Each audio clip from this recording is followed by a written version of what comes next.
हाँ जी, नमस्कार दोस्तों। स्वागत है आप सबका judiciary by PW YouTube channel पे। मेरा नाम है करण सांगवान और मैं आपको करवा रहा हूँ हिंदू लॉ की जो कुछ इंपॉर्टेंट टॉपिक्स हैं छोटे छोटे वीडियोस के अंदर कवर अप। और उसी सिलसिले में आज हम जो टॉपिक डिस्कस करने जा रहे हैं वो है divorce under the Hindu marriage act. इसके बारे में डिटेल में डिस्कशन करेंगे। जी हाँ, अगर हम कॉन्सेप्ट ऑफ डाइवोर्स की बात करें तो जैसा कि आप सब जानते हैं, डाइवोर्स जो एक लीगली आपकी जो मैरिज है उसको डिसॉल्व कर देता है by court decree under the Hindu marriage act, जिसके अंदर सेक्शन 13 जो है स्पेसिफिकली डील करता है, ग्राउंड्स ऑफ डाइवोर्स के बारे में बताता है। बट बिफोर 1955 की हम बात करें, राइट, हिंदू मैरिज जो थी वो इनडिसोल्युबल थी। इस एक्ट के आने के बाद जो है हमारी जो मैरिजेज है उनको डिसॉल्व किया जाता है लीगली तौर पे। बट उससे पहले ये माना जाता था कि जो मैरिज है, जो ये विवाह है, ये 7 जन्मों का सफ़र होता है।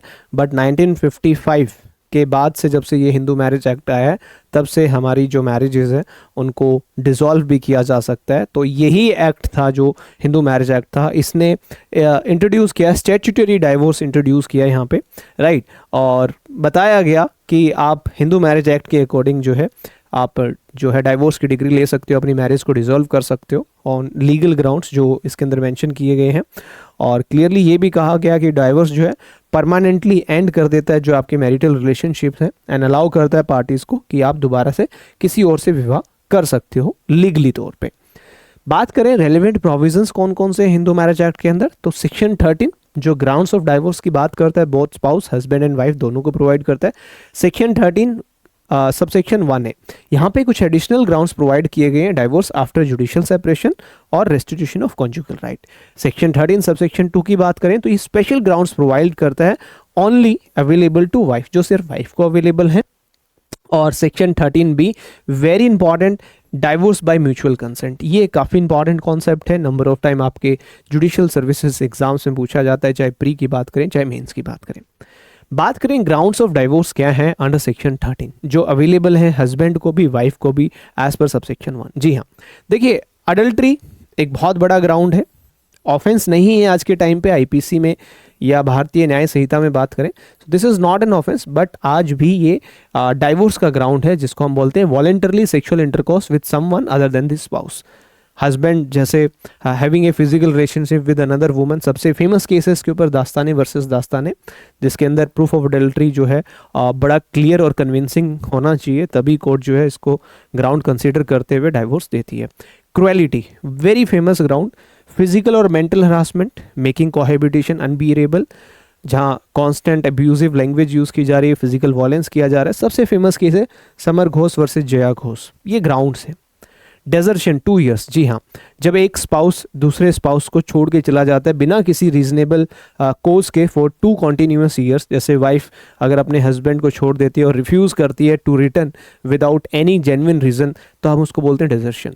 डेजर्शन भी अपने आप में एक ग्राउंड है। कन्वर्जन, अगर एक स्पाउस दूसरे रिलीजन में अपने आप को कन्वर्ट कर लेता है, वो भी एक डाइवोर्स का ग्राउंड है। Unsoundness of mind, mental disorder, ये सारे ये भी एक ग्राउंड है डाइवोर्स लेने का। लेपोसी जो है उसको रिमूव कर दिया गया 2019 अमेंडमेंट एक्ट के द्वारा, पहले ग्राउंड था बट अब ये वैलिड ग्राउंड नहीं है। वनरेबल डिजीजेस जो हैं ये आज भी ग्राउंड है डाइवोर्स लेने का, जिसके अंदर हम बात करते हैं कि कोई भी एक ऐसा डिजीज जो कम्युनिकेबली सेक्सुअली ट्रांसमिट डिजीज होता है। रिनाउंसिएशन ऑफ द वर्ल्ड, जी हाँ, अगर एक स्पाउस सन्यासी बन जाता है और दुनियादारी को छोड़ देता है तो ये भी अपने आप में एक ग्राउंड है। और एक लास्ट है प्रिजम्पशन ऑफ डेथ, जो आप मुझे आप कमेंट करके बताएंगे कि इंडियन एविडेंस एक्ट का कौन सा सेक्शन है जो प्रिजम्पशन ऑफ डेथ की बात करता है, राइट। यहाँ पे कहा गया है अगर एक स्पाउस 7 साल तक नहीं दिखता है, सुनता है, मिलता नहीं है हमें, तो हम ये प्रिज्यूम कर लेते हैं कि उसकी डेथ हो गई है। और सेम कॉन्सेप्ट जो है आप इंडियन एविडेंस एक्ट में भी पढ़ते हो। कमेंट करके रेलेवेंट सेक्शन जरूर बताना, ठीक है। Additional ground section 13 subsection 1A के अंदर अवेलेबल है। इफ अगर 1 साल तक कोहेबिटेशन नहीं होता after a degree of judicial separation, judicial separation की डिग्री आने के बाद 1 साल तक कोहेबिटेशन नहीं होता। दूसरा, no resumption of marital relations for 1 year after decree of restitution of conjugal right. Decree आ गई लेकिन 1 साल तक दोबारा से जो एक आपके रिलेशनशिप होते हैं वो कंटिन्यू नहीं हो पाए, तो यहाँ पे एडिशनल ग्राउंड्स आपको अवेलेबल हैं। सेक्शन 13 सबसेक्शन 2 स्पेशल ग्राउंड्स हैं डाइवोर्स के सिर्फ वाइफ के पास। पहला बाइगेमी है, रेप, सोडोमी, बेस्टिलिटी, ये भी एक ग्राउंड है हस्बैंड के द्वारा। मेंटेनेंस डिक्री, अगर हस्बैंड फेल हो जाता है, कोहिबिट नहीं करता है even after court order maintenance, right. Children marriage, wife repudiate कर सकती है marriage after attaining puberty before 18 years of age. ये एडिशनल ग्राउंड्स और स्पेशल ग्राउंड्स हम कह सकते हैं जो वाइफ को दिए गए हैं under the Hindu marriage act. Divorce by mutual consent की बात करें तो सेक्शन 13B की एप्लीकेशन कोर्ट में जनरली फाइल की जाती है। फर्स्ट मोशन, सेकंड मोशन इसके अंदर जो है होता है पार्टीज के द्वारा सेटलमेंट डीड बनाई जाती है।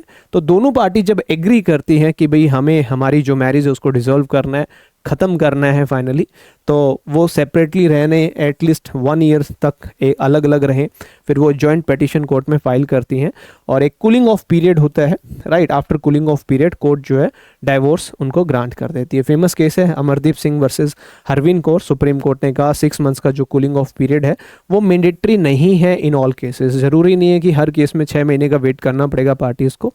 अगर 13B उन्होंने अप्लाई किया है तो विदाउट वेटिंग 6 मंथ्स भी कोर्ट एक्सेप्शनल केसेस में डाइवोर्स की डिग्री ग्रांट कर सकता है। इफेक्ट क्या होता है डाइवोर्स का ये भी जानना बहुत ज़रूरी है। जी हाँ, अगर आप डाइवोर्स के लिए अप्लाई करते हो और आपको डाइवोर्स मिल जाता है, सबसे मेजर इम्पैक्ट जो होता है वो होता है ये आपकी मैरिज को लीगली एंड कर देता है। जी हाँ, आपकी जो मैरिज है वो कानूनी तौर पे ख़त्म हो गई है और आपको अब दोबारा से राइट मिल जाता है कि आप किसी और से विवाह कर सकते हो। राइट टू रीमैरी आपको मिल जाता है। Can affect maintenance, custody, inheritance right. जी हाँ, मेंटेनेंस के ऊपर भी इसका इम्पैक्ट आ सकता है। बच्चा है, बच्चे की कस्टडी के ऊपर भी आ सकता है। अगर आप कोई प्रॉपर्टी इनहेरिट करने वाले थे due to that particular relationship, उसके ऊपर भी इसका इम्पैक्ट 100% आ सकता है। स्टेटस चेंज हो जाता है आपका, हस्बैंड वाइफ से आप डाइवोर्स्ड इंडिविजुअल बन जाते हैं, है ना, डाइवोर्सी है ऐसे हम बोल देते हैं, राइट। लैंडमार्क केसेस हैं, दस्ताने वर्सेस दास्ताने बहुत फेमस केस है जिसके अंदर एक्सप्लेन किया गया था मेंटल क्रुएलिटी के बारे में। नवीन कौली वर्सेस नीलू केवली का केस है। इरिट्रेबल ब्रेकडाउन ऑफ मैरिज की बात की गई, नीड फॉर रिफॉर्म की बात की गई। नेक्स्ट अगर हम केस की बात करें तो समर घोष जया घोष का केस है। एलिब्रेट किया एक्सप्लेनेशन ऑफ मेंटल क्रुएलिटी क्या होगा। Amardeep Singh versus Harveen Kaur, cooling of period जो है डायरेक्टरी है, मैंडेटरी नहीं है। ये कुछ फेमस केसेस हैं जो आप इसके अंदर मेंशन कर सकते हो, राइट। अगर हम डिफरेंशिएट क्रिएट करें कि जुडिशियल सेपरेशन और डाइवोर्स में क्या बेसिक डिफरेंस होता है, जैसे कि नंबर ऑफ टाइम आपसे मेंस एग्जाम में शॉर्ट नोट में पूछा जाता है। देखिए, जुडिशियल सेपरेशन में मैरिज जो है आपकी कंटिन्यू रहती है, मैरिज खत्म नहीं होती है, जबकि डाइवोर्स की बात करें तो आपका मैरिज जो है परमानेंटली एंड हो जाती है। यहाँ पे कोई ऑब्लिगेशन नहीं है आपके ऊपर टू कोहैबिट। यहाँ पे आप फ्री टू रीमैरी हैं, डाइवोर्स होने के बाद दोबारा विवाह कर सकते हैं। May lead to reconciliation, right. यहाँ पे जितने भी मैरिटल टाइज हैं वो खत्म हो जाते हैं। ग्राउंड है डाइवोर्स का इफ नो रीयूनियन। जी हाँ, जुडिशियल सेपरेशन होने के बाद रीयूनियन नहीं हो पाती तो ये जुडिशियल सेपरेशन ही अपने आप में ग्राउंड बन जाता है। तो यहाँ पे डाइवोर्स में फाइनल एंड कंक्लूसिव, वहाँ कोई वापसी नहीं है, एक बार तलाक हो गया तो हो गया। अगर आप जुडिशियल सर्विसेज की प्रिपरेशन कर रहे हैं तो विधान 2.0 जुडिशरी फाउंडेशन बैच, जी हाँ, इस बैच में आप एनरोल कर सकते हो। इस बैच का लिंक आपको डिस्क्रिप्शन बॉक्स में मिल जाएगा। इस बैच में आपको कॉम्प्रिहेंसिव प्रिपरेशन करवाई जाती है प्री मेंस इंटरव्यू तक की तारीख with detail notes, recent case laws and MCQs, mains answer writing practice, बहुत कुछ आपको इस बैच में मिलता है। आप इस बैच को एक बार एक्सप्लोर भी कर सकते हो। PW ऐप डाउनलोड करके वहाँ पे लॉगिन करके आप चेकआउट कर सकते हो विधान 2.0 जुडिशरी फाउंडेशन बैच।